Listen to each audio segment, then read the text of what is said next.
Rock of Ages, we thank you.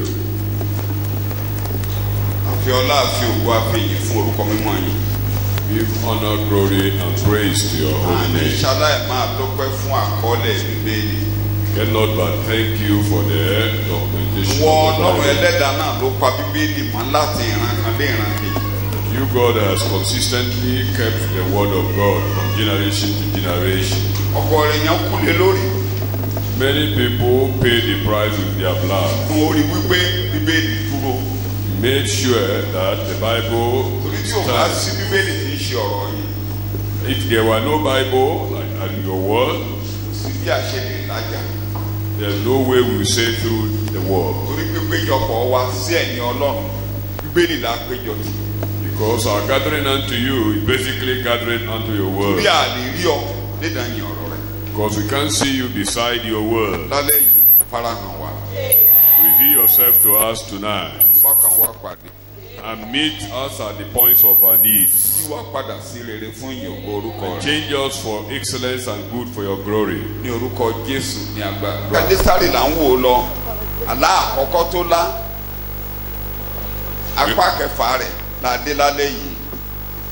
We are still in the book of Daniel on the first dream of Nebuchadnezzar, part 6. Introduction before us. Rogers E. Dixon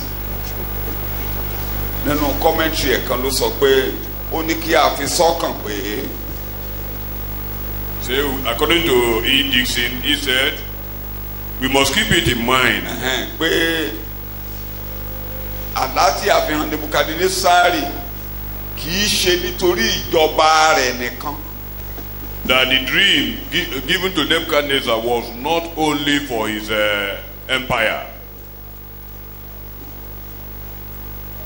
Ẹ rí pé a ti sọ kọjá pé Ọlọ́run fẹ́ kán mọ̀ òun Ọlọ́run lọ́kan, ó fẹ́ mú ìrere káàkiri, ó fẹ́ kí wọ́n mú káyí gbogbo ayé mọ̀ kóun lÓlúwa. Remember, we discussed that God's intention is to establish monotheism, that He, God, is the only God of the whole universe. A tún gbọ́dọ̀ fi sọ́kàn yìí pé aláìgan láti mú ìtura bá àwọn ènìyàn Ọlọ́run. In addition, the dream meant to bring comfort or consolation to the people of God. Tá a ti túká lọ sí ìgbèkùn tó dàbẹ́ ni pé wọn ò lọ́jọ́ ọ̀la mọ́. The children of God in diaspora that appears to have no basic future. Ẹ rí pé bí èdè tí mo lò lọ́jọ́ Sunday gbàtà ń kó wọn lọ sí ìgbèkùn. Ó bí pé ọ́nìkan ti ọrùn bọ́ àjàgà bí pé ayé wọn ti dàrú. Ọlọ́run ní ọjọ́ ọ̀la wà fún wọn. When their captivity was predicted, they were told to yoke themselves with iron. It appeared that they have the future, their future was bleak. So wọ́n ti wá dé ìgbèkùn báyìí wọ́n ti wà nínú ìnira. They are already in captivity now, in pain. Ọlọ́run tún gbọ́dọ̀ wá tù wọ́n lára. God must come to comfort them. Kó jẹ́ kó mọ̀ pé bí orin àwọn akọrin kò ní pẹ́ mọ́ rárá. To assure them that the time of their redemption was at hand. That God, to show them that He will actually intervene in their case and liberate them.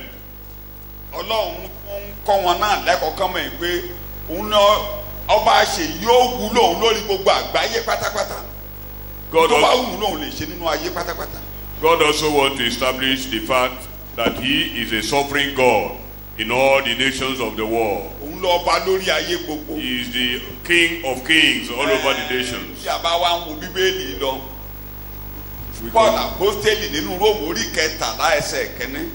If we look into the Bible in Romans chapter 13 verse 1. Say there is no power of authority in this world beside God. Queen's English or any other translation. Chapter 1. Romans chapter 13 verse 1. 13 verse 1.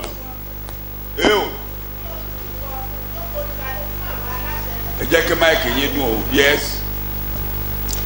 Let every soul be subject unto the higher powers, for there is no power but of God, and the powers that be are ordained of God. Thank you. sọ Yorùbá ẹ̀ kò sí agbára kan nídẹ̀yìn Ọlọ́run. Kí olúkúlùkù ọkàn kí ó forí balẹ̀ fún àwọn aláṣẹ tí ó wà ní ipò gíga, nítorí kò sí àṣẹ kan bí kò ṣe láti ọ̀dọ̀ Ọlọ́run wá. Ìyẹn pé àṣẹ kan tán bá ń pa Ọlọ́run mọ̀ sí. Àwọn aláṣẹ tí ó sì wà láti ọ̀dọ̀ Ọlọ́run ni a ti lànà rẹ̀ wá. Tán bá wá ń pàṣẹ burúkú tó lòdì sí ìlànà Ọlọ́run, Ọlọ́run náà mọ̀ sí, Ọlọ́run máa pé ṣe ló máa gbé gbógun tí wọ́n kó máa bá tí wọ́n jẹ́. God is aware of every decree, whether righteous or unrighteous decree. Bọ́ bá pàṣẹ tó wúwú, Ọlọ́run mọ̀ kó ṣe máa dàrú.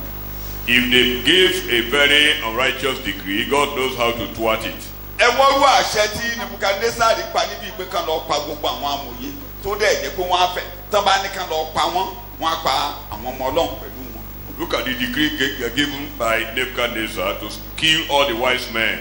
And if that has succeeded, even Daniel and his colleagues would have been involved. Ọlọ́run mọ̀ sí. God knew about it. Ọlọ́run ló wá bẹ́ẹ̀dì fúnra rẹ̀. It was God that intervened. Ọlọ́run fẹ́ lu àṣẹ yẹn láti gbé ìjìnlẹ̀ jáde. Because God wanted to use that very decree to bring out a mystery in the land of Babylon. He wants to show us that He is the sovereign God over all the nations of the world. Ní àti ìrántẹ́ran gbogbo ẹni bá jẹ́ ọmọ Ọlọ́run tó rí gbàlà tó jẹ́ bóyá Ísírẹ́lì nípa ti ara tàbí wọ́n ti pa Jésù olùgbàlà di ọmọ Ọlọ́run kán máa rántí pé òun ló bá lórí ayé gbogbo. In all generations, God continually and consistently convinced these people, whether Jews in the flesh or Christians through the Jews, that He is the sovereign God all over the nations. So báyìí bá ń mí fín tó ń ṣe bó ṣe wù Ọlọ́run mọ̀ sí ó dẹ̀ mọ̀ nǹkan tó máa gbé jáde. If anyone is bragging and priding in vanity, God knows how to intervene. Kẹ́ndé kan ni a kàn gbọ́dọ̀ ni a gbọ́dọ̀ àwa ọmọ Ọlọ́run ló gbọ́dọ̀ gba ìtura ká mọ̀ bá ṣe ń bọ́ Ọlọ́run sọ̀rọ̀. We children of God have one duty to do, that is to know how to talk to God in prayer. Ọlọ́run gbé wa kalẹ̀ níbí àwa ló máa lò tó bá lò tó fẹ́ ṣe. God has put us Christians here, and we are the one He will make use of in the world. Tí ìjọba ayé bá ń pàṣẹ láti agbára èṣù tó Ọlọ́run gbà wọ́n láyè kan máa ṣe bó ṣe wù wọ́n, Ọlọ́run mọ̀ bí tóun ti máa jáde nípasẹ̀ ìjọ. If the African administration or government now became nefarious and evil, God knows when and how to disrupt them. Mo ka mi ò mọ nǹkan tó ń pè ní Yorùbá ẹ ràn mí lọ́wọ́. I don't know the interpretation of satire. Something like George Orwell's book. I don't know the meaning in Yoruba. Mo ka satiric writing ẹnìkan lẹ́ni ó wà nù the Cables online paper. Wọ́n ní àwọn kàkínní yẹn ìyá ọ̀rọ̀ tí a fi tú àṣírí nǹkan tó ń lọ pẹ̀lú ọkàn àti ṣe àtúnṣe rẹ̀. Literature ló wà. Ẹni yẹn ní òun jókòó ó ní òun rí àwọn ẹ̀mí èṣù tó ń ṣèpàdé ní Asurọ. The person said that he saw demons holding conference in Asurọ. Ó ní ìkan lára àwọn gbọ̀ngàn ibi tí wọ́n ti máa ń ṣèpàdé nínú Asurọ kí ni wọ́n ti ń ṣèpàdé yìí. That the meeting was held in one of the conference rooms in Asurọ. Ó ní ìgbà tí olórí àwọn ẹ̀mí èṣù yẹn chief tó máa jókòó ó ní with oration tí gbogbo wọn yọ ariwo yẹn lọ ó ní wàá náwó pé kán dákẹ́.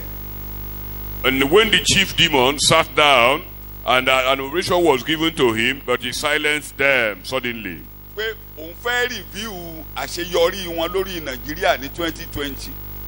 That they want to review their successes on Nigeria last year, 2020. Òun wá fẹ́ gbé plan 2021 jáde.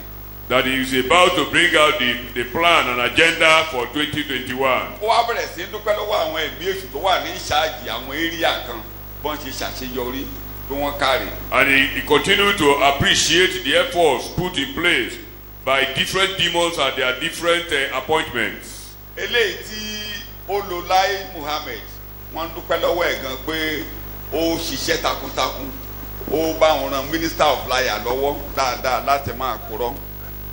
The one that used Lai Mohammed was thanked very much because he was able to effectively do his job through lines.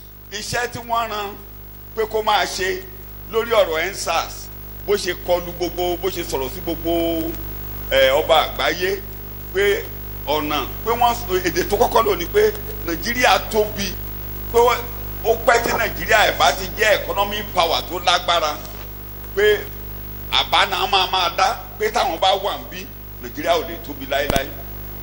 He first of all appreciated they could enlarge, the Nigeria would have been one of the economic powers in the world, but as far as they are still here, that very goal will never be accomplished. Economic power Africa. Say they are trying to be African economic power. Within the first 20 nations to be like.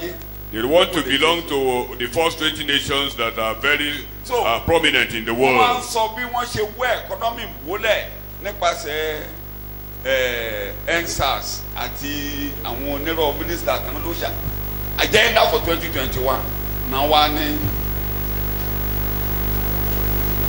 wọ́n ti set agenda láti wọ́n ní ọ̀mọ̀wé wọ́n ló sọ pé òun lágbára ẹni tó ń darí communication ló sọ pé òun lágbára pé tó bá lágbára fagbára rẹ̀ hàn báyìí kárí ọ.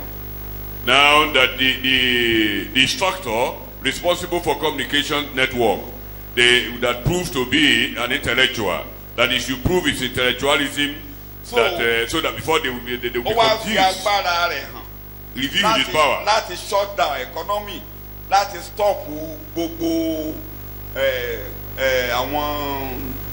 àwọn communication networks gbogbo glow nǹkan kó dá wọn dúró pé láti December báyìí wọn ò pa kọ́bọ̀ wọlé tó kárí. That he has succeeded in shutting down all the communication networks, and consequently no money was realized from December. Wọ́n fẹ́ kó economy, wọ́n fẹ́ kí kòrò pọ̀ sí pé káwọn èèyàn lọ máa line up kọ́ máa tò kọ́ máa bá ti ń ṣe NIN pé kòrò á máa pọ̀ sí. That they have two important agendas: to crash the economy of the nation and to escalate coronavirus pandemic, so that people will continue to kill. Wọ́n ti tún gbé mi jáde pé right now eléyìí tán ní kan ṣe é ṣe ni pé kan fi NIN kan fi dípò BVN, so that àwọn ọmọ Nigerians tó bá jẹ́ pé BVN wọn náà fi ní account wọ́n á wálé wọ́n á wá register, crippling the economy of the country.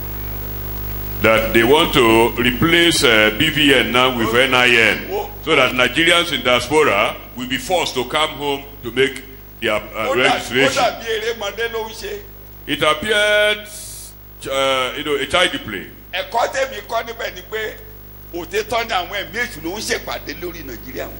My factual deduction there was that there are demons planning against this country.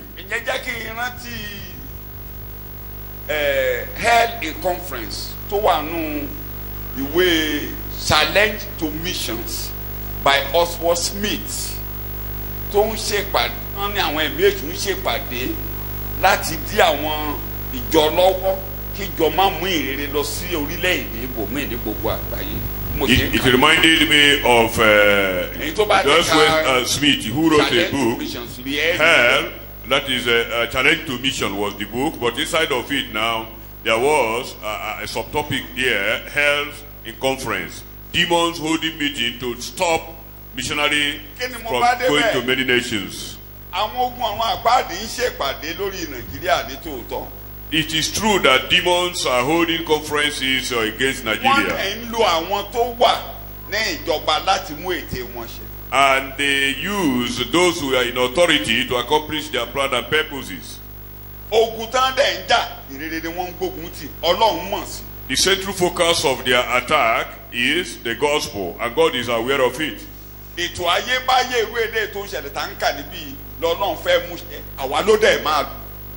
eternal plan and purpose of God, like the one that happened here, is what God wants to accomplish, and we are the one that God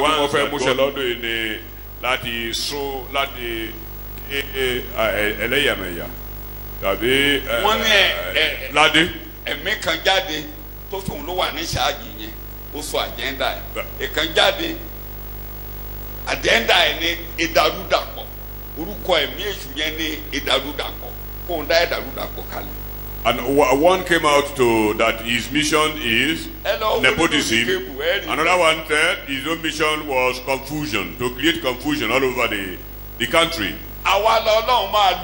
Remember, we are the ones that God will make use of. God knows what to do. I was not good. But I know that there is no power beside God. Don't forget. Jesus has taken the authority from the devil.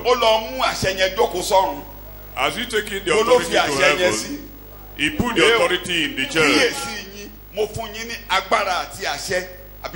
Behold, I give you power and authority.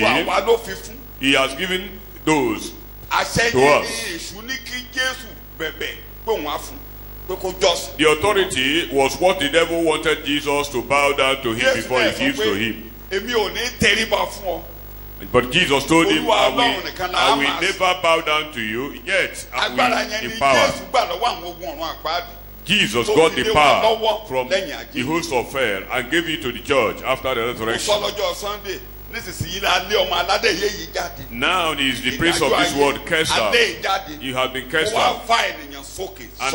And I consequently raise man up and make man authoritative all over the world. All authorities reside in the church to talk to God and stop demons. They will not reign over us.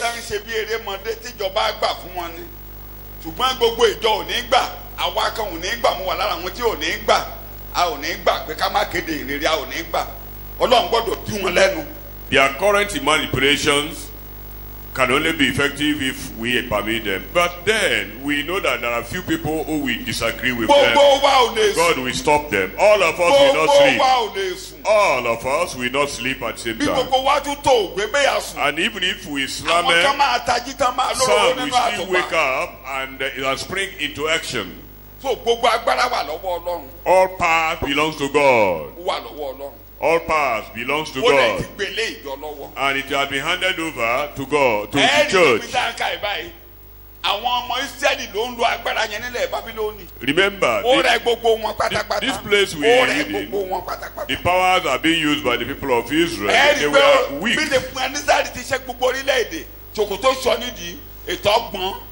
Even though Nebuchadnezzar was the world emperor, and yet he became weak at this point. He has no answer to his dream. He has no solution.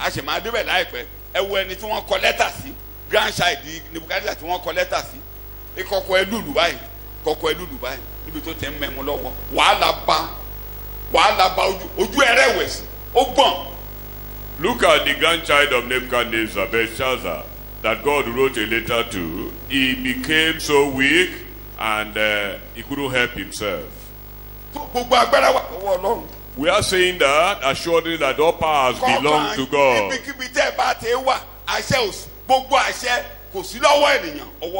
Anywhere you find yourself, all authority reside with God.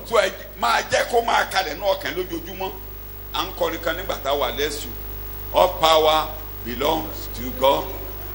All power belongs to Jesus.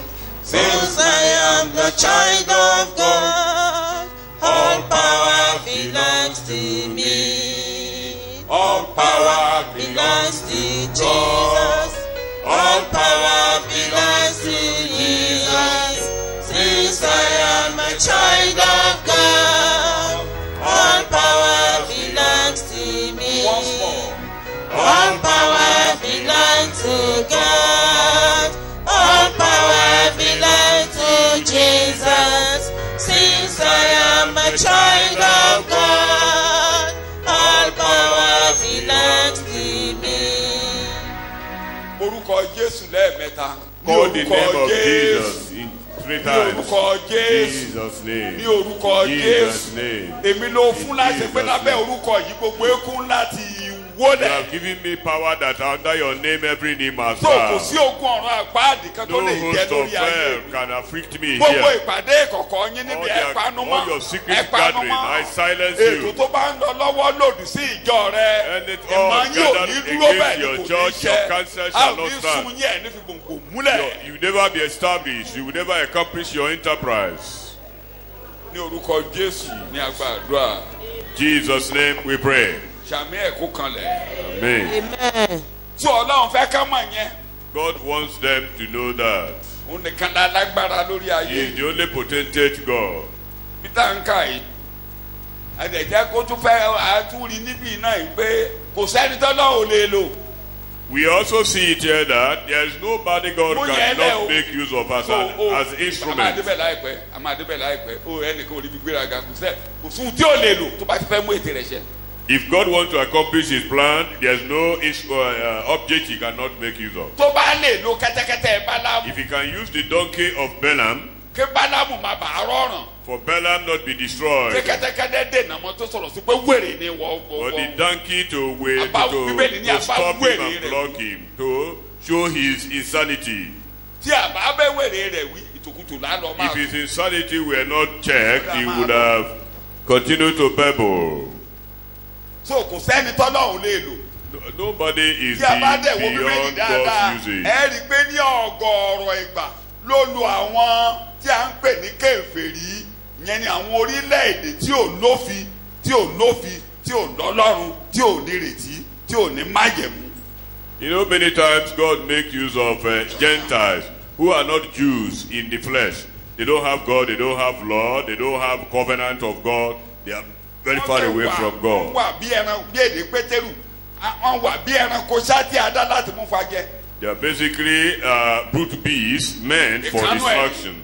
Kánú ẹ̀ ní bí a ṣe yá Nebukadnesari. One of them is Nebuchadnezzar, the king of Babylon. Ọlọ́run dẹ̀ ló kò jẹ́ ó parun. And God used him and prevented him from being destroyed. May you not be destroyed. Ọlọ́run ló. God used him. Ọlọ́run dẹ̀ dúró ti pé mi ò ní jẹ́ kó parun. And God stood by Nínú him. gbogbo ìsọtẹ́lẹ̀ pa, ó ló jíṣẹ́ mi ni. He said that he happened to be his servant. Ọlọ́run ló Kírúsì, òjíṣẹ́ rẹ̀ ni. Cyrus also, as a king, was also God's servant. So Ọlọ́run lè lo ọba kọ́ba láti mú ète rẹ̀. God can use any king to fulfill his purpose on Ó yà earth. bàrà. Gbogbo ohun tí ẹnikẹ́ni bá lè sọ nípa the last president of the United States of America. No matter what the criticism of people against Trump of America, Áńgẹ́lì Ọlọ́run ni. he was an angel of God in a Lọ́nà way. méjì pàtàkì. In Ìkan rúgbó bàbá yẹn mo ti two sọ. important Ìkan rúgbó bàbá yẹn. ways. Tíjọ ò bá dúró dáadáa, ó ń bọ̀ ń bí. Mo ti sọ nínú ẹ̀kọ́ láìpẹ́. One is Ọlọ́run lò ó láti Dividend. gbé Ísírẹ́lì débi tí Ísírẹ́lì wà lónìí. God used him to take Israel Díẹ̀ ó ti gbé dé to pàdé sí their àkẹ́tẹ́nì. current point Ẹnìkan ò now. lè yí padà níbi tó gbé dé. God used him to bring Israel to the current point they are.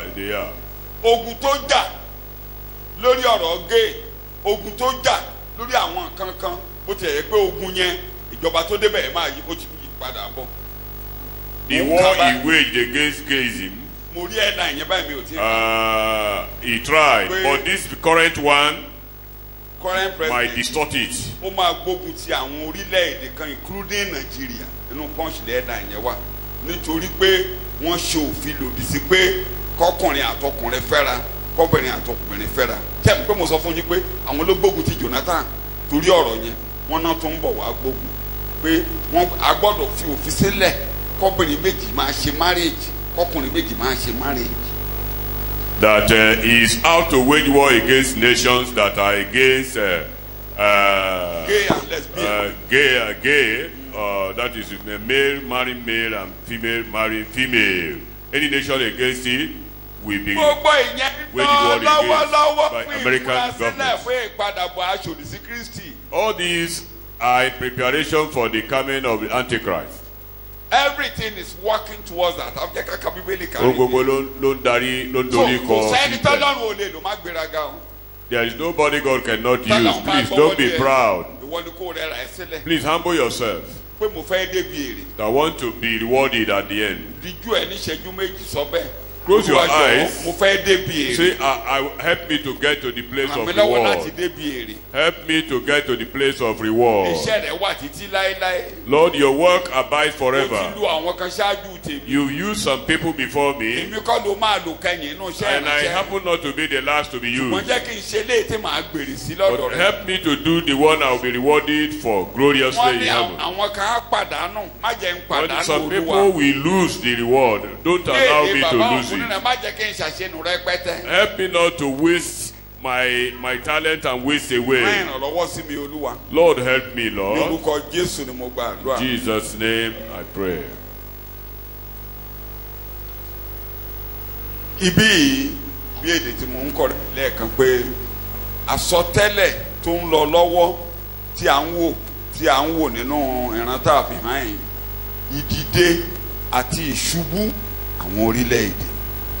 The prophetic content of the dream is basically about the rise and fall of empires or nations of the world. A tó máa wo lọ́jọ́ iwájú àwọn ìjàkadì tó máa lọ nínú ayé láti ìgbà yẹn títí pàápàá ìjàkadì tó máa kan ilẹ̀ Ísírẹ́lì gbogbo ẹ̀ ló wà nínú àsọtẹ́lẹ̀ Daniel. The struggle of nations and conflict of nations against in relation with Israel are contained in the dream. Wà nínú ìwé Daniel.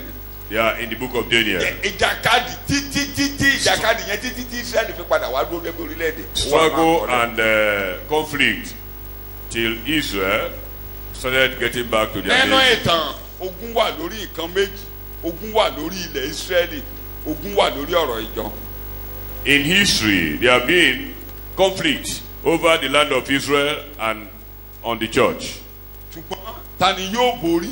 But who will prevail? Ṣé ayé ló máa borí tàbọ́ta ló máa borí? Is it the world or God? God has been a victor always. Ogun tó máa ń dìde lábẹ́ níbikíbi tán bá ti dì lórí ọ̀rọ̀ rẹ tó bá ti jọmọ Ọlọ́run nínú ìjọ ìwọ ló máa borí. All the wars or battles against you anywhere, as far as you're a child of God in the church, you will prevail. Ẹ jẹ́ ká bọ́ sí Daniel orí kejì. Let's go to Daniel chapter 2. Ẹ kọ́kọ́ ka ẹsẹ̀ 29 to 30 kátó wá 31. ọba ìwọ ń ronú lórí àkéte rẹ Bẹ́ẹ̀ ohun tí yóò ṣe lẹ́yìn ọ̀la àti ẹni tí ó ń fi àṣírí hàn fún ni mú ọmọ ohun tí ń bọ̀ wá ṣe ṣùgbọ́n bí ó ṣe tèmi ni a kò fi àṣírí yìí hàn fún mi nítorí ọgbọ́n tí èmi ní ju ẹni alààyè kan lọ. ẹ ṣe. Yes. As for you, O king, when on your bed your thoughts tend to what you will take place in the future, and he who reveals mysteries has made known to you what will take place. But as for me, this mystery has not been revealed to me, for any wisdom residing in me more than in any other living man, but for the purpose of making interpretation known to the king, and that you may understand the thoughts of your mind. Ẹ ṣe kókó mẹ́ta àbí mẹ́rin pàtàkì mo fẹ́ ká wò ní ẹsẹ̀ tí a kà. 4 important points are reflective of the èrò ọkàn ọba verses. lórí bẹ́ẹ̀dì rẹ̀. That is, the thought of the king upon his bed. Mo tún tu wí ìwọ ọba èrò tó ń rò lórí bẹ́ẹ̀dì rẹ̀ nípa jọ́la ìjọba rẹ̀. King, your thoughts on your bed concerning the future of your kingdom. Bàbá wa apostoli wa kọ́ wa ẹ̀dẹ̀ tẹ̀tún nínú ìrònú yín. Paul says, be renewed in the thought, the spirit of your mind. Ìgbà tó ń ṣàlàyé fún wa wípé inú ọkàn lèèyàn ti ṣìnà, inú ọkàn láti di ọ̀tá Ọlọ́run. He made it known to us that we strayed in our thoughts and became God's enemy in our thoughts. Jésù ní ohun tó ń sọ ní ń da láìmọ́ inú ló ti ń wá kò sí lóde ara. Jesus said that what defies man proceeds from the inside. Sọ igi di rere, èso rẹ̀ á di rere. If you make a tree good, it shall produce good fruits. Tí a bá fọwọ́ lé wa lọ́kàn, ká ta ọkàn wa jí, ká sọ di alààyè, kí a sọ wá di alààyè nínú ẹ̀mí, ká níyè nínú, a ò lè ronú rere. If we are not revived in the spirit or made new in the spirit, our thought will definitely not be good. So gẹ́gẹ́ bí Kristẹni, a gbọ́dọ̀ kíyèsí èrò ọkàn wa.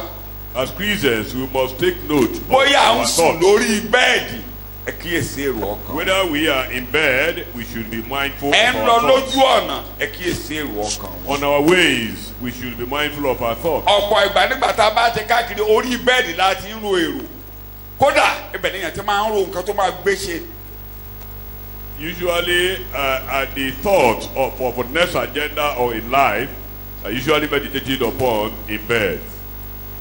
Ẹ jẹ́ Ọlọ́run ẹlẹ́dàá ń rí èrò ọkàn ẹnìkankan. God of heaven understands the thoughts of every Ìwọ man. ọba èrò rẹ ní lórí ibùsùn rẹ. You king, this is your thought in your bed. Orí èrò yẹn lọ́lọ́run ṣiṣẹ́ lé lórí. God worked on that Láti humble ẹ̀ báyìí. to demoralize him, to humble him. Ìgbéraga tẹ ta lé pátápátá. He was arrogant. Torí ó ti ṣẹ́gun gbogbo àgbáyé. Ẹni bá ti lè borí ọba Ísírẹ́lì kò sọ́ba míì tó kù. Because Pàápàá Júdà. he had overcome all the nations of the world. Any king that succeeded in overcoming Israel, particularly Judah, So had aka ẹ overcome ti the ká whole sókè. world. Ó wá dúró lórí bẹ́ẹ̀. Ìjọba ẹ̀ máa ń He tẹ̀síwájú. was in bed that my kingdom is Kí progressing. ló tún kù? What next? Kí la á ṣe lọ́la? What are we going to do to Lọ́jọ́ the la yóò next? ṣe. What are the next line of actions? Ọlọ́run ẹlẹ́dàá ó mọ èrò ọkàn ẹnìkankan. God knows the thoughts of every man. Tí a bá ní ìdánwò bá wa, inú èrò láti máa ní ìdánwò. If we say we are into trouble or temptation, everything generates in the thought. Bí bẹ̀rù bá máa bá wa, inú èrò láti máa mú ní bẹ̀rù tí máa ń If jáde. we are to be entangled with fear, everything will start from the Àwọn thought. ọmọ Ísírẹ́lì tí wọ́n ní wò lè délẹ̀ rí inú èrò ló kó bá wọn. Wọ́n ronú lé lórí pé òmìnira rèé o, ilẹ̀ ń rí o, ó tán. The people of Israel that decided that they will not go, they will not get to the land of Canaan, everything generated in their Inú thought. èrò ni Caleb àti Joshua ti ṣe àṣeyọrí. It was also in the thought that Caleb and Joshua succeeded. Joshua àti Caleb ní ẹ̀jẹ̀ ni wọ́n. Ọlọ́run ti pàṣẹ, Ọlọ́run ti borí, Ọlọ́run ti fún wa ní ọ̀rọ̀. Joshua and Caleb silenced them and told them that our enemies have become prey to us. God has succeeded. God has given us every Àdúrà wa tí a ṣe obedience. tẹnumọ́ ni pé Ọlọ́run ẹ̀mí mímọ́ á jẹ́ kọ́rọ̀ Ọlọ́run kó máa borí nínú ọkàn wa. We emphasizing this because it's our prayer that the word of God will have preeminence position in our Gbogbo lives. ìdánwò tó dé bá Jésù la máa là kọjá. All the temptations that befell Jesus Christ, we will also pass through. Bíbélì ní ó dẹ̀ máa la ọ̀nà àbáyọ fún wa á ràn wá lọ́wọ́ tí a bá ń dán wa But wò. in the midst of our various trials and problems, there is always the ways Ẹ má of escape. gbàgbé Bíbélì ní Jésù fi borí èṣù pátápátá. Remember, Jesus overcame the devil through the A ò lè Bible. ṣaláìsọ ẹ̀ka ẹgbọ́ ẹ̀ka ẹ máa ronú lé lórí ẹ jẹ́ kó wọnú ọkàn yín particularly àwọn ẹ̀kọ́ ìrere ẹ̀kọ́ tó finú Ọlọ́run hàn wá nípa iṣẹ́ ìgbàlà tó máa kó wa délé tí ìrònú wa bá ti bá nǹkan tí Jésù ṣe ntọ́lọ́run jẹ́ ntí Jésù ṣe ntí Jésù sọ wá dà ibi tó ń kó wa lọ tí ẹ bá ti wọnú ọkàn wa dáadáa tó penetrate ohunkóhun tó bá ń kọjá ò nínú ìtumọ̀ sí wa ní ayé. We cannot but continue to emphasize the word of God until we read it, absorb it, chew it, store it, confess it, and live it. As far as those reflections are there, there's no way we will not say through. Ẹyọ personality kan character kan ṣoṣo ló wà ní Bíbélì. There's only one Jésù character in the Bible. Ẹyọ ẹnìkan wà ní Jesus. Bíbélì. Nítorí ẹ̀wà lórí ẹyọ ẹnìkan ni ó fi gbé ìgbé ayé ènìyàn ìyà rẹ̀ tẹ́lẹ̀ àti ògo tí yóò tẹ̀.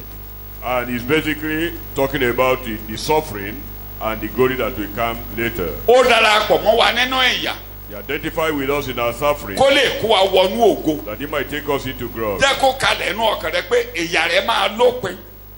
Be assured that your suffering will come to an end. ìyà rẹ̀ á dẹ̀ bẹ̀rẹ̀ sí lópin níjọ́ tó bá ti darapọ̀ mọ́ Jésù Olùgbàlà. And the termination of your suffering starts from the very ìbẹ̀rẹ̀ ògo rẹ̀ ìbẹ̀rẹ̀ ògo rẹ̀ ìgbà yẹn la dá agbádá ògo padà tó bá ti wọnú Jésù tó rí gbàlà ìbẹ̀rẹ̀ ògo nìyẹn wàá máa ti inú ògo kan dé ògo kejì láti inú ògo dé ògo títí a fi wọnú ògo ìkẹyìn ayérayé. And the termination of your suffering starts from the day you identify with the Lord Jesus. èyí á máa tẹ̀síwájú tó o bá bá Jésù pàdé kó jẹ́wọ́ Jésù pé mi ò lè ràn mí lọ́wọ́. There will be there will be the continuity of your suffering until you give your life to Jesus Christ, that you are helpless. bó o kà tán Bíbélì nǹkan tó máa bá níbẹ̀ nìyẹn bó o rí òfin rẹ̀ tó máa bá níbẹ̀ nìyẹn bó o rí pàápàá tó bá tiẹ̀ wọnú àgọ́ tó bá wọnú àgọ́ tabernacle o rí kò sí nǹkan mi tó fẹ́ rí níbẹ̀ ju Jésù Olùgbàlà. If you read the Bible, whether in character or in application or the laws, everything, they are Christ symbolized in technical ways there. So ẹ jẹ́ kéèyàn jẹ́ kí ìrònú wa. Let those things be our thoughts. Tí ẹ bá dẹ̀ fẹ́ kó yé eyín dáadáa bẹ́ẹ̀ bá ti ń kà ẹ jókòó tí ẹ̀kọ́ àpótélì bàbá Paul fọ́ wọn sí wẹ́wẹ́ kí ìwé mímọ́ kó lè yé wa ó fọ́ dáadáa kó lè yé wa ẹ má jẹ́ kó máa yé eyín o. If you want to have a comprehensive perception of all this, you have to concentrate on Pauline epistles to the church. So kí là ń mú jáde níbẹ̀ ni pé èrò ọkàn wa a fẹ́ ronú bí ènìyàn ẹ fi Bíbélì wé èrò yẹn mọ́lẹ̀. What we are bringing out is our thoughts. Anytime you want to deviate and think like man, let the Bible subdue.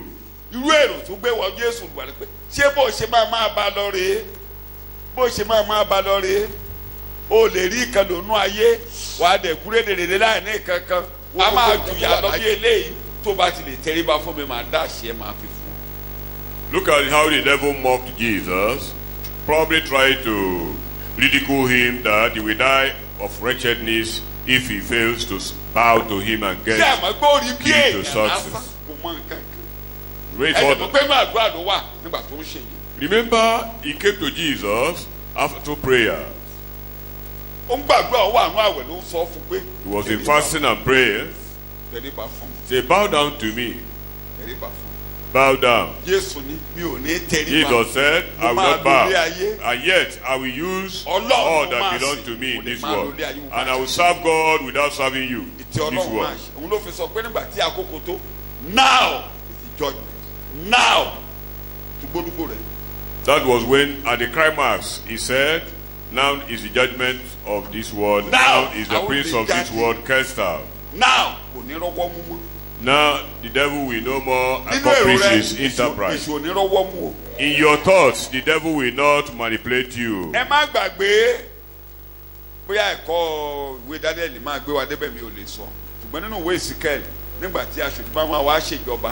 Wọ́n ní àwọn ọba orílẹ̀-èdè tó ń bọ̀ wá jà ní Amagedoni èrò kan yóò sọ ní ọkàn wọn ẹ jẹ́ ká lọ bá Ísírẹ́lì jà.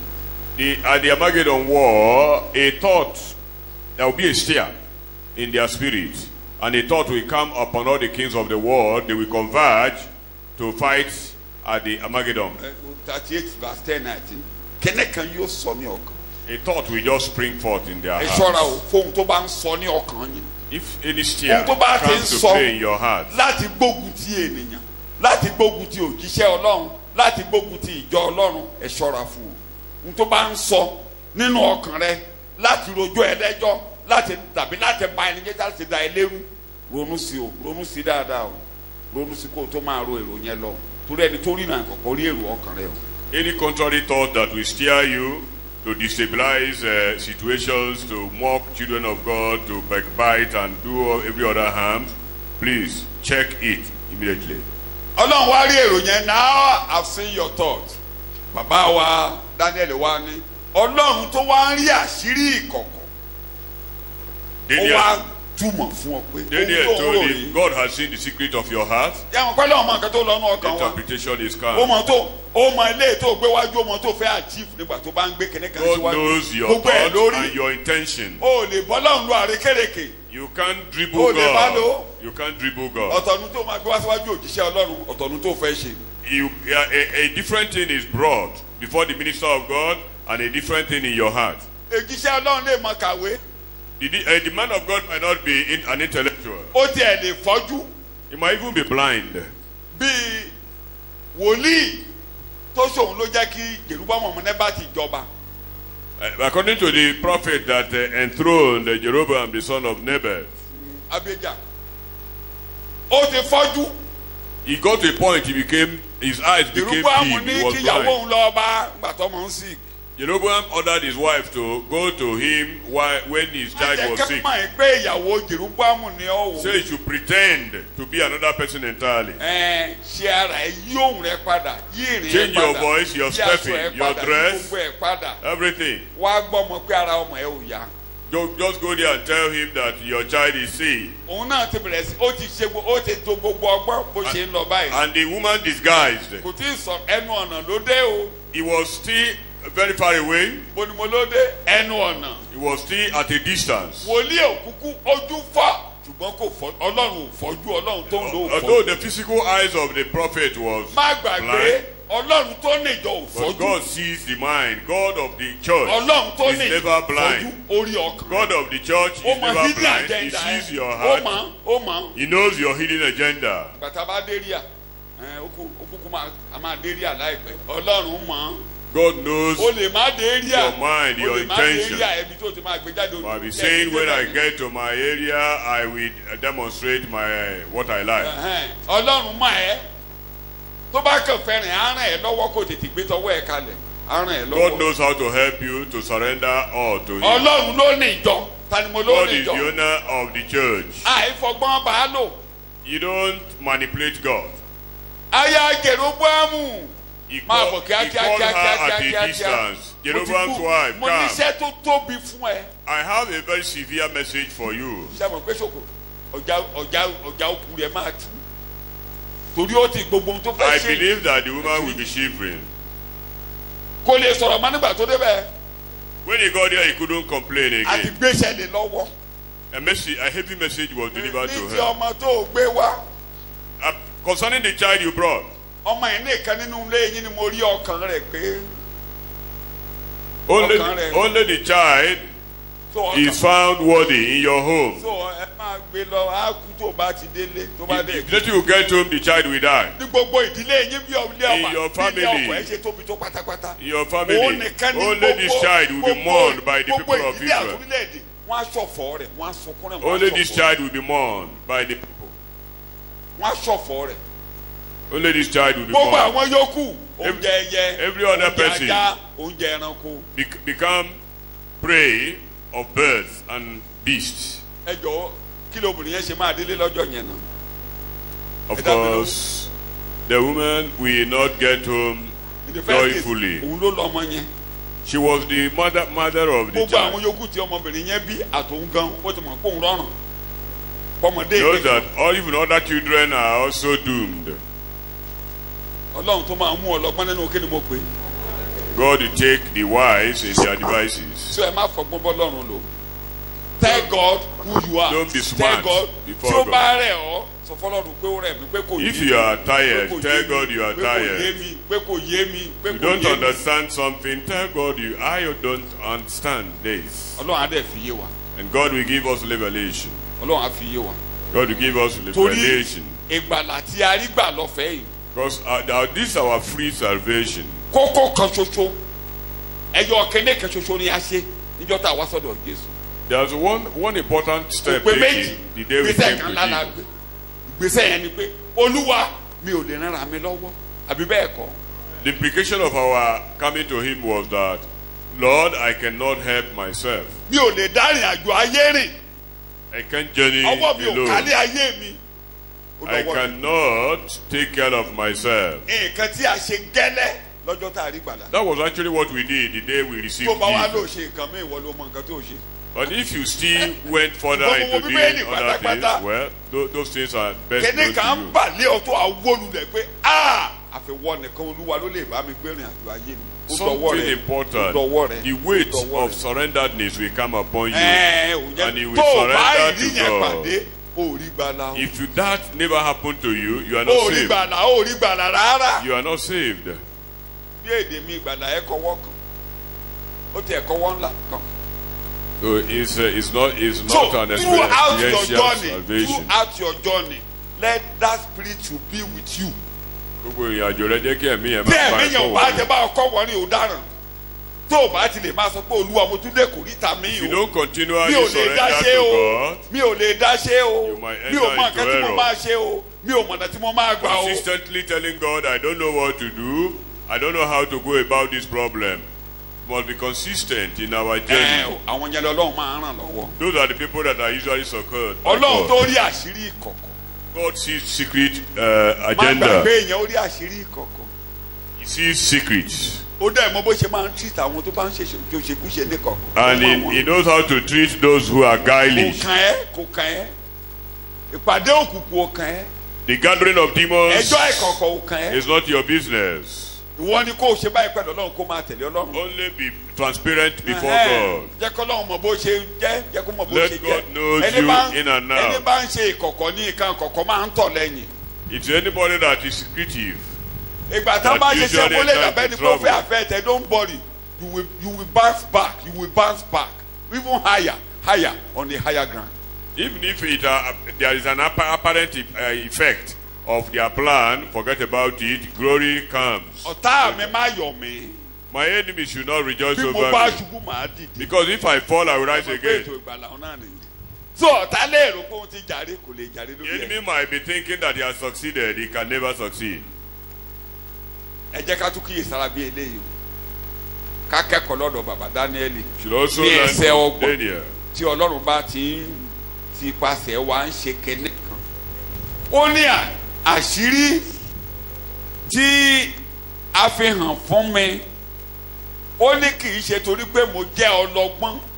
So the secret that God revealed to me was not because I was wise Bábélì ọlọ́gbọ́n yín or tàbí that I am ẹnikẹ́ni better than lábẹ́ òun. them. No. But for the sake of the king. Kò ń ṣe pé mo gbọ́n. Tí ẹ̀bùn kan bá tẹnu ayé rẹ̀ jáde, o ò ṣiṣẹ́ fún o.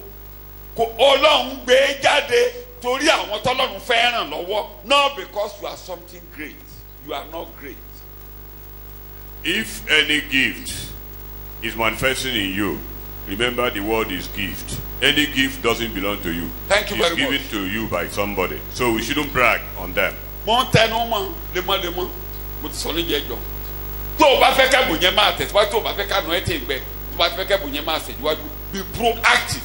Use it for the benefit of the people that you are sent to use it for. If you want the gift to multiply, let others benefit from the gift. Ọlọ́run ní ká wá jẹun lọ́dọ̀ rẹ ni.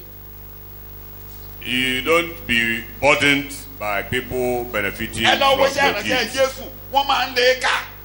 Remember in The only the thing he does, ministry of I Jesus, withdraw, I lọ gbàdúrà. people kept on flocking, storming him. Clustering round torí tí him. wọn náà ṣe fún ọ lẹ́bùn torí tí ìjọ ni wọ́n ṣe fún ọ lẹ́bùn What he normally torí tí ìjọ did wọ́n ṣe fún ọ was lẹ́bùn. retreating to pray. Tó bá ní The nǹkan gift tó was fún ọ given to torí tí you ìjọ. for the church. Torí ìjọ ni ẹbùn kẹ́bùn. torí Every ìjọ ni. gift is for the benefit of others, for Àwọn the ará church. kò wà fún ọ rárá. It's not for you. Bó bá ṣe ní ìdílé ni torí àwọn ará alẹ́ yín lọ́lọ́run ṣe gbé If it's in your family, it's because of your family members. tí o ti gbọ́ torí orílẹ̀-èdè gbogbo àgbáyé lọ́lọ́run ṣe gbé ọ dìde. Because of the nations of the world, that Kì í was ṣe why bí you láti were máa máa raised dùn up. bóróbóróbóróbóróbóróbóróbóró. It should not be cyclic here. Kì í ṣe bí láti máa máa dùn. Even the best in us will be sent out. The best here will be sent out. Èyí tó dáa jù nínú ayé wa, ìpàtẹ ọjà wà ń gbòòrò. Ọ̀kadì àwọn ọmọ tó dáa jù àwọn la máa máa rán lọ sẹ́yìn o la máa máa rán sẹ́yìn. The best will be sent Àwọn tó ti ń lọ outside. báyìí gbẹ̀bí tá ti dé wọ́n ti máa kó bẹ́ẹ̀. The best are going on mission. The level they On are missions, today on is the missions. introduction to mission. On missions. And we develop others. God raise them up, baptize them, send them to the bush. Yaba ti rí àwọn ọkọ̀ tó ṣẹ̀gbàgbọ́, àbójútó wọn wá sí ìrìbọmi, wọ́n á gbẹ̀mí mímọ́, àárọ̀ wọn jáde. Ẹ̀rí àwọn gbóhùn lọ sí Bábélì Ọlọ́run lọ́rọ̀ à ń dì pẹ̀lú ẹ̀. The people that went to Babylon, Mi ò gbọ́ o, God, kò ń ṣe pé kò flatter care ara of rẹ̀ tàbí them. flatter ọba kò ń ṣe pé it's not irony kì í ṣe irony ló sọ yẹ kó sọ pé mo gbọ́n jù. No, he was saying it ìgbà tó ń jọ́sìn ó ti sọ nínú ìjọsìn ó ti sọ nínú ìjọsìn kó tó ká máa sọ ń ta. téyìn bá ti lè jọ́sìn tó bá dégboro wà á mọ̀ pé ní ìjọ́sìn mo bá mú jáde nínú ìjọ́sìn ó máa jáde tó bá ń sọ̀rọ̀ jáde tó bá ti bàálẹ̀ ọ nínú ìjọ́sìn irọ́ o lè hide ẹ̀. Now Daniel was not flattering the king. He knew that his life was at stake. If the only person that can prevent that disaster happened to be God. Now the disaster had been averted, so he has no option than to give God the glory. That's what he's saying there. Thank you very much. Ọlọ́run nìkan. Only God. Ọlọ́run nìkan. Only God. Ta ló lògo jẹ́mi gbọ́ lẹ́nu rẹ̀? Only God. Òde lónìí, ta ló gbé ọ débẹ̀? Where you are today, you are there by the grace of God. Why not confess that God, thine the glory, thine the honor, thine the power,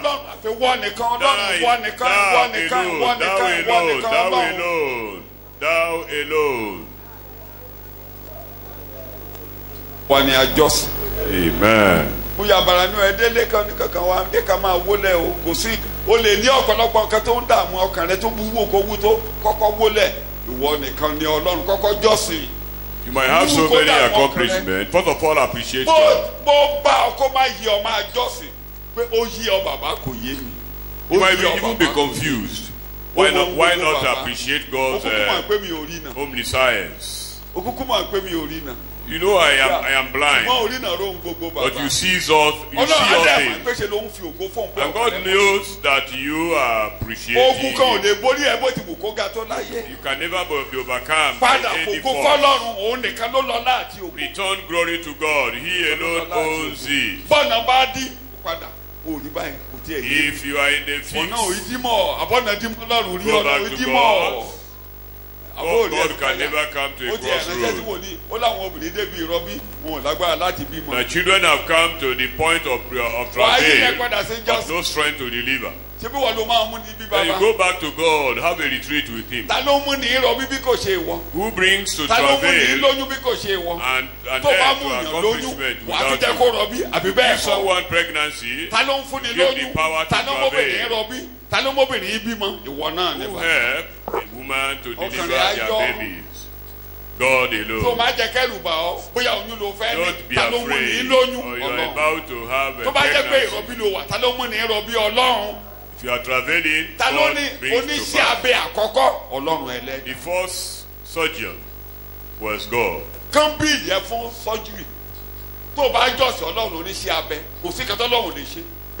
God is the greatest surgeon. There's nothing He cannot operate in your life. Enlarge your heart.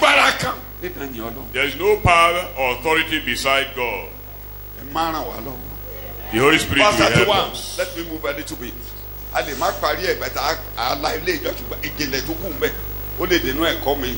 Ìwọ bá ń wò sí kíyèsí. 31. Yes. Ère ńlá kan, ère gíga yìí, tí dídán rẹ̀ pọ̀ gidigidi, ó dúró níwájú rẹ̀, ìrì rẹ̀ sì bani lẹ́rù gidigidi. Sọ̀yìnbó ẹ̀ jẹ́ kó sọ̀yìnbó ẹ̀ kó lè yé wa torí àwọn èdè wà ń bẹ̀. 31, 30. He saw, yes. And behold, there was a great image. This image, which was mighty and of exceedingly great brightness, stood before you, and the appearance of it was frightening and terrible. Ṣẹ́ẹ̀rí kẹ́kọ̀ọ́ ìmọ̀ bá kó lè yé wa. A fẹ́rọ̀ wá lọ́rùn nígbà tá a bá dé orí keje. Mo lè má ṣe ìpìlẹ̀ ẹ̀ bí. A ò lè ṣaláì fi ẹ̀kọ́ yìí wé Dánẹ́lì orí keje. Dánẹ́lì la pè yẹn hàn. Ṣùgbọ́n ọba la fi lé hàn. Ọlọ́run tó mọ̀ mọ̀ rìpíìtì ẹ̀ fún Dánẹ́lì gẹ́gẹ́ bí òjíṣẹ́ rẹ̀ pẹ̀lú àlàyé lẹ́kùnrẹ́rẹ́. Ilé tí a sọ fún ọba jẹ́ kí Dánẹ́lì rí. Now, for explicit understanding of this very dream, we cannot but compare this very chapter 2 and chapter 7. Thank you very much. Because in chapter 2, God revealed to a Gentile king. In chapter 7, God revealed to Daniel in a fuller way. But look at where God started. There are 4 important words there. You saw a great image. Very bright and magnificent.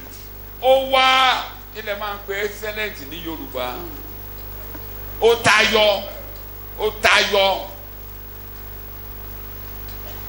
bó ṣe dán bó ṣe tóbi bó ṣe tayọ bẹ́ẹ̀ ló lẹ́rù ó dẹ̀rù bá ní. It was also terrible. It was great, it was bright, and it was excellent and terrible. nǹkan tí ọba rí ni. That was what the king saw. àwọn ènìyàn tó bá jẹ́ mi ò kàdìbò púpọ̀ ṣùgbọ́n àwọn díẹ̀ tó ń ta síbi létí nígbà tí a ń kọ́ English àwọn ènìyàn fẹ́ takora nǹkan tó tóbi tó dáa tó tayọ tó wá ń dẹ̀rù bá ní. Something that is great, that is excellent and bright, and at the same time terrible. ṣé àwọn pété nǹkan bá dáa tó bá tayọ kí ló máa ń ṣe. Anything that is great èèyàn máa and sábà excellent, rẹ̀ á wù ní. it must definitely be fascinating. tó tóbi tó lẹ́wà kí náà tó tún ṣe ó lẹ́rù. Anything that is excellent and great and bright it presupposes to be attractive and tantalizing. That is fascinating. Ó lẹ́rù. It is terrible, fearful. ẹ̀rù yẹn gan-an ni ò jẹ́ kó ba lè sùn mọ́. It was the terrific nature of that image that disturbed the king from sleeping. ẹ máa rí àwọn kókókó yẹn níbi àbá ṣe lọ nínú àlá yẹn. ó bẹ̀rẹ̀ orí wúrà. The golden head or the head of gold. ẹ kà á. èyí ni ère náà orí rẹ̀ jẹ́ wúrà dáradára àyà àti apá rẹ̀ jẹ́ fàdákà inú àti ẹ̀gbẹ́ rẹ̀ jẹ́ idẹ itan rẹ̀ jẹ́ irin ẹsẹ̀ rẹ̀ sì jẹ́ apá kan irin apá kan amọ̀.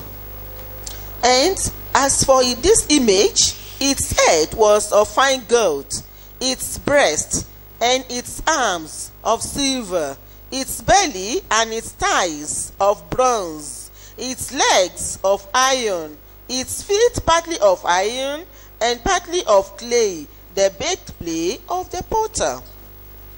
ìwọ́n rí títí òkúta kan fi wá láìsí ọwọ́ ó sì kọlu ère náà lẹ́sẹ̀ rẹ̀ tí í ṣe ti irin àti amọ̀ ó sì fọ́ wọn túútúú. While you were watching, a rock was cut out, ibi tó lẹ́rù bẹ̀lẹ̀ dé yẹn o. but not by human hands. It struck the statue on its feet of iron and clay and smashed them.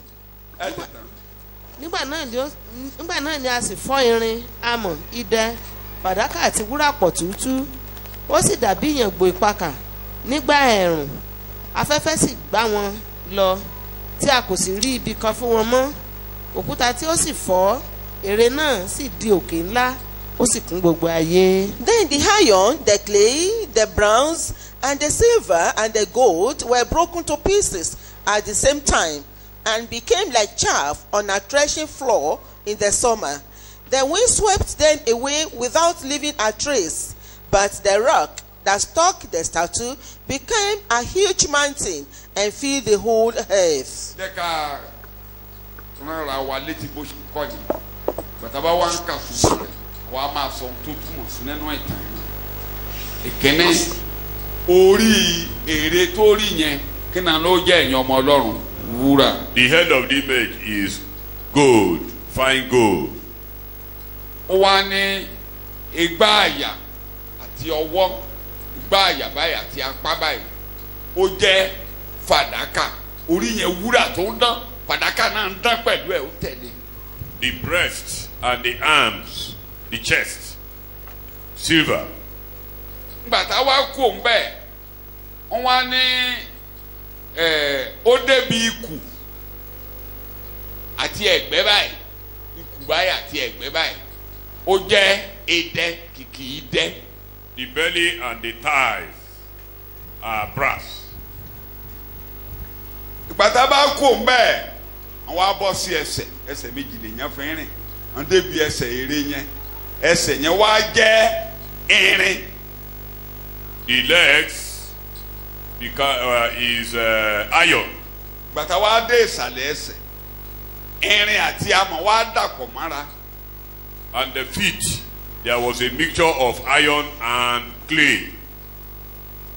ọba wá rí ìran yẹn ó wá rí òkúta kan tí àwọn pèsè náà máa ń sọ̀kù tàbí kẹ́nìkan gbókúta lọ́wọ́ kó jà ṣùgbọ́n òkúta yìí dédé ń jábọ̀ ẹnikẹ́ni ò fi ọwọ́ kàn kò bá ère yẹn ní orí o pa lẹ́sẹ̀ wọ́n máa ń tẹsẹ̀ kú Yorùbá má sọ bẹ́ẹ̀ o. Now, ẹsẹ̀ léèrè léè ti kú o. a particular stone without hand let loose from heaven and fell not to the head of the image but at the feet of the image. tó bá bà lórí àlọ́ nọ́mà ṣùgbọ́n orí ẹsẹ̀ ló ti lọ. It was at the feet that the bó ṣe stone wá bà lẹ́sẹ̀ landed. gbogbo ère yẹn wá lọ ó di powder. Immediately the stone struck the feet of the image, it was grinded into powder. bẹ́ẹ̀ ni atẹ́gùn kan gbé gbogbo ère yẹn a ò wá rí ère yẹn mọ́ òkúta ńlá òkúta tó wó ère yẹn nìkan ló wá dúró tó wá òkúta yẹn ò dó lọ́nà kan ó wá kárí ayé pátápátá. Then a northeast wind blew the dusty image and blew it to an unknown place. And the same stone that crushed it became spread all over the world. ta ló máa rí tẹ́rù òní bá. Nobody can see this type of image without being afraid. kí ni Daniel wí nígbà tó sọ yẹn tán ọba wàá gbọ́ ìtumọ̀. What did Daniel say after that? nígbà náà ni a sì fọ́ irin amọ̀ idẹ fàdákà. next verse. yes. èyí yìí ni àlá náà àwa ó sì sọ ìtumọ̀ rẹ̀ pẹ̀lú níwájú ọba. àwa ó sì sọ kí ni o. Bíbélì sọ̀rọ̀. ìwọ ọba ìwọ ọba. lé ọba àwọn ọba nítorí ọlọ́run ọ̀run ti fi ìjọba agbára àti ipá àti ògo fún ọ àti níbikíbi tí ọmọ ènìyàn wà ẹranko ìgbẹ́ àti ẹyẹ ojú ọ̀run ni ó sì ń fi lé ọ lọ́wọ́ ó sì fi ọ ṣe alákòóso lórí gbogbo wọn ìwọ ni orí wúrà yìí. sọ́bẹ̀ yẹn kí n gbọ́ lóyìnbó. This was the dream, and now we will interpret it to the king. You, O king, are the king of kings. The God of heaven has given you dominion and power and might and glory. In your hands he has placed mankind and the beasts of the field and the beasts of the field and the birds of the air. Wherever they live, he has made you ruler over them all. You are that head of gold. ìjọba rẹ tó ń ronú lé lórí yẹn ọba ọ̀wọ́n ọba ni ọ́ ìwọ ni kí ni o. He told him that you are the king of kings that was ruling all over other kings in the world. You are the head of gold. lẹ́yìn rẹ̀ ni ìjọba. ẹ máa rí i pé láti bí títí àáfíríkà tán ìjọba yẹn ṣe ló ń lọ ọlẹ̀ sí ìjọba tó dáa jù láyé lọ́dọ̀ Ọlọ́run ní wúrà yẹn láyé níjọba kèfèrí tó ń jọba lórí orílẹ̀-èdè gbogbo àgbáyé níjọba ẹranko tó jẹ́ ìjọba kèfèrí the best of government níjọba Nebuchadnezzar lọ́dọ̀ Ọlọ́run. Now there is, the movement is descensive. Thank you. From the highest to the lowest. The best, as far as God is concerned, or the best government so far in the world is that of Babylon, and that is the head of gold. tí ẹ nínú Daniel orí kejì ẹsẹ̀ kẹsàn-án Daniel chapter 7 verse 9. kìnìún tó ní ìyẹ́ That he was called a lion a máa débẹ̀ ìgbà tó bá yá. with the wings of eagle. àkókò mi lè má jẹ́ kí n fi wọ́n ra dédé ṣùgbọ́n ìjọba eléyìí tí a wà yìí orí wúrà kí la pè é. This government is that èyí of ni ìjọba lion. Bábélì. This is the government of Babylon. ó jọba lórí ayé láti 605 to 539 BC. That orí was wúrà. the head of gold. He ruled. ẹsẹ̀ tó tẹ̀lé Bíbélì ń sọ̀rọ̀ 39. ó yá the beast dìde the best. tí yóò rẹ̀yìn jù ọ́. ẹgbẹ́ rẹ̀ yẹn tí yóò ṣe kẹ́ni. tí yóò rẹ̀yìn jù ọ́ àti ìjọba kẹta mìíràn tí í ṣe ti idẹ tí yóò sì ṣe alákòóso lórí gbogbo ayé. eléyìí tó rẹ̀yìn jù yẹn ìyẹn ni fàdákà eléyìí tó jẹ́ fàdákà yẹn òun la máa fi wé bíárì nínú Daniel orí keje ìjọba yẹn ló tẹ̀lé ìjọba Bábélì kódà ọmọ báyìí ló wà ń bẹ̀ nígbà tí a lè pé mene tekeli peri seni àti gbé ọ lérí wọn ò gbé wọn afa ìjọba rẹ tú abilé méjì àti pàṣẹ ní. You discover the next government is the breast, that's silver, weaker than gold. And when this was to be perfected, It was the grandchild of Nebuchadnezzar that was there, Belshazzar, when the Media Persia took over the government from him. Standing for silver in Daniel chapter 5. Ìjọba náà dẹ̀ dúró láti 539 BC to 331 BC. Ẹni pé Media ìdí tá a fi pé ìjọba méjì ló wọnú ara. Media kúrò. Ìgbà tí Daniel tó máa rí náà mí Media kúrò. Òun yẹn ní àgbò tó ní ìwo méjì. Tó ní ìwo méjì. Ìkan kéré, ìkan ga. The Media and Persia, when Daniel saw the bull with two horns, one horn was stronger or taller than the other one. Media and Persia, a combination of two nations, as it were. A particular he-goat whose feet never touched the ground plucked out the horns of the bull of the ram. Àti ẹ̀gbẹ́ ikú àti ẹ̀gbẹ́ tó jẹ́ fàdákà. Then that very he-goat was the one with the belly and thigh of brass. That is the Grecian government. Láti 331 BC to 146 BC. Yẹn náà ni Àmọ̀tẹ́kùn. That is the one standing that Daniel that was likened to, metaphorized is leopard. Leopard. The two legs are iron. A very terrifying fourth government. The Roman Empire there. Divided into two. 146 BC to AD 1476 in the west, AD 1453 in the east. That was the Eastern and Western Roman Empire. AD 1453. Ẹsẹ̀ ọ̀tún parí ìjọba tiẹ̀ ní AD 1476. Ẹsẹ̀ irin àti àmọ̀ tí wọn ò dàpọ̀ mára wọn. The finger or the toes of iron and clay that never totally mingled. Ìyẹn ni ohun tó ṣẹlẹ̀ lẹ́yìn ìjọba Róòmù tí gbogbo olùkà Bíbélì mọ̀ sí. Àgbéǹde tàbí àtúnṣe ìjọba Róòmù ọmọ ìka ẹsẹ̀ mẹ́wàá. The 10 toes of the leg are the revived Roman Empire, resuscitating the Roman kingdom. Daniel orí keje la ti máa túmọ̀ eléyìí dáadáa. We see this properly in Daniel chapter 7. Mo lè ṣàlàyé díẹ̀ kí n tó parí orí kejì táyé bá gbà mí. Bẹ́ẹ̀ la ti máa túmọ̀ rẹ̀ torí bẹ́ẹ̀ la ti sọ̀rọ̀ ìka mẹ́wàá yẹn. The 10 toes. We are totally revealed to Daniel here. That out of it, a small one will emerge. So, ẹ má gbàgbé pé ẹsẹ̀ yìí o ara ìjọba Róòmù ni o irin àti àmọ̀ ara ìjọba Róòmù. These very 10 toes are still an extension of Roman Empire. So, ayé ò tí ì débẹ̀ tán báyìí o, ayé pọ̀ bẹ́ẹ̀ láìpẹ́. All these are yet to be fulfilled now. Òkúta tí a fi ọwọ́ gbé tó já wá látòkè tó wò lẹ́sẹ̀ tó lọ ní powder tí atẹ́gùn gbé lọ tí a ò rí mọ́. Òkúta tó ń tọ̀ wọ́n lẹ́yìn ta ló òkúta tó ń tọ̀ wọ́n lẹ́yìn nínú aginjù.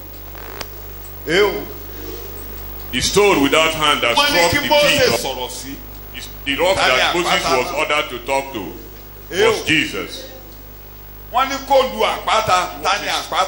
He was instructed to strike the rock, and the rock was cracked.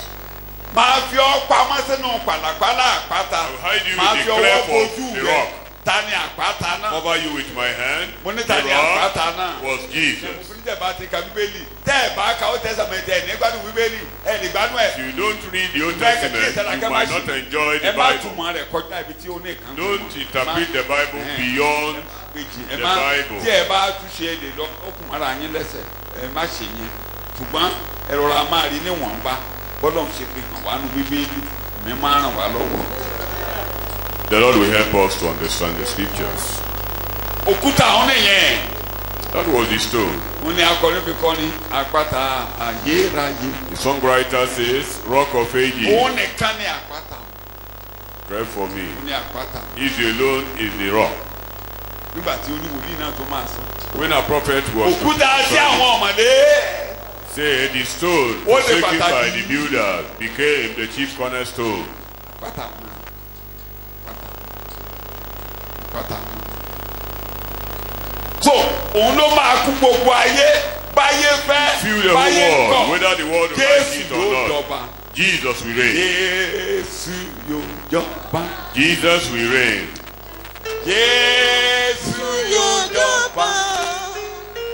Bàráyé fẹ́ bàráyé kọ̀. Jésù yóò jọba. Ó dájú. Jésù yóò jọba. Jesus shall reign.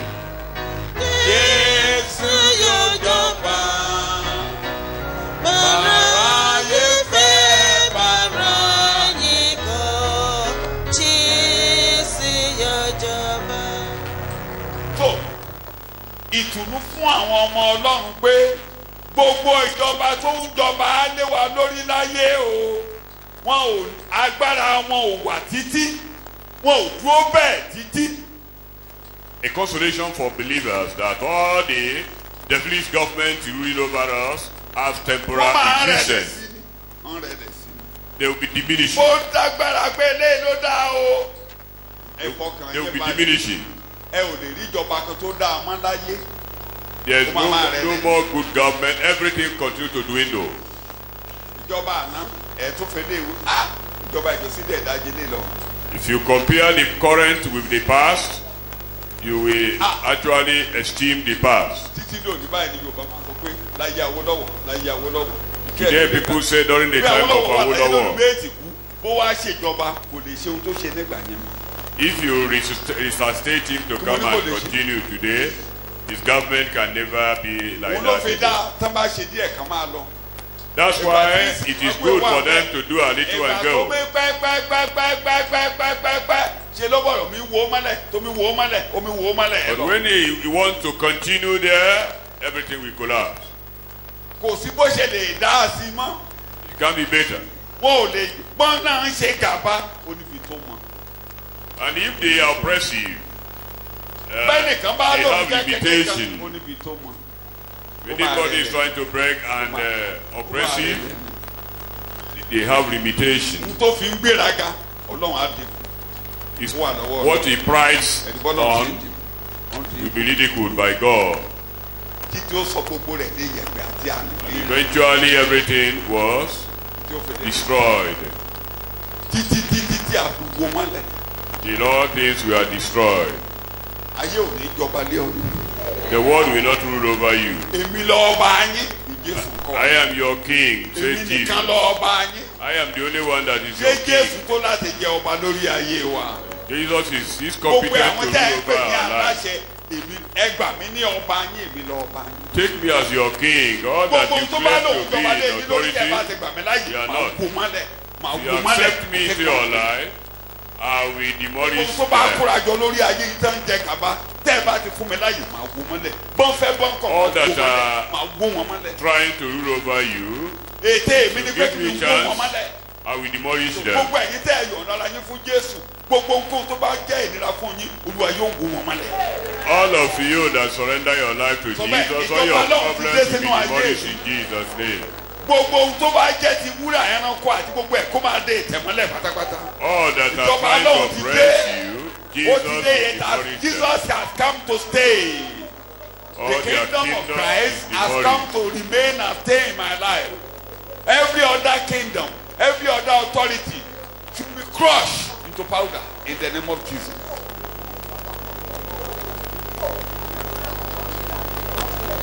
Every other thing must be crushed into powder. Pata pata. Christ has come to stay. Christ has come to stay. Jésù ti wá jọba nínú ayé mi. He has come to stay in my life. Ó ti wá láti jọba nínú ayé mi. Nobody can compete with him. Kò sí ẹni tí ó bá dúró, kò sí ẹni tí ó bá fẹ́ pàgàpàgà nínú ayé mi. Every other thing must be crushed. Ohun gbogbo tó kù pátápátá gbọ́dọ̀ dilẹ̀ nínú ayé mi.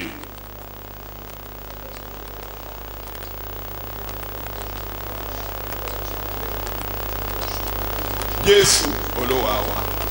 Kí tó parí ẹ̀fìyẹn sábẹ́ pé Olúwa. Dandan ni o. Compulsorily. Ìjọba rẹ̀ ń bọ̀ o. Your kingdom is coming. Òun pèsè wàá fún o. That's what we are preparing us for. Jẹ́ kí mi náà máa pèsè ara mi sílẹ̀ fún ìjọba rẹ o. Help me to prepare myself for your kingdom. Jẹ́ ká gbàdúrà bẹ́ẹ̀ lórúkọ Jésù. Let us pray in Jesus' name.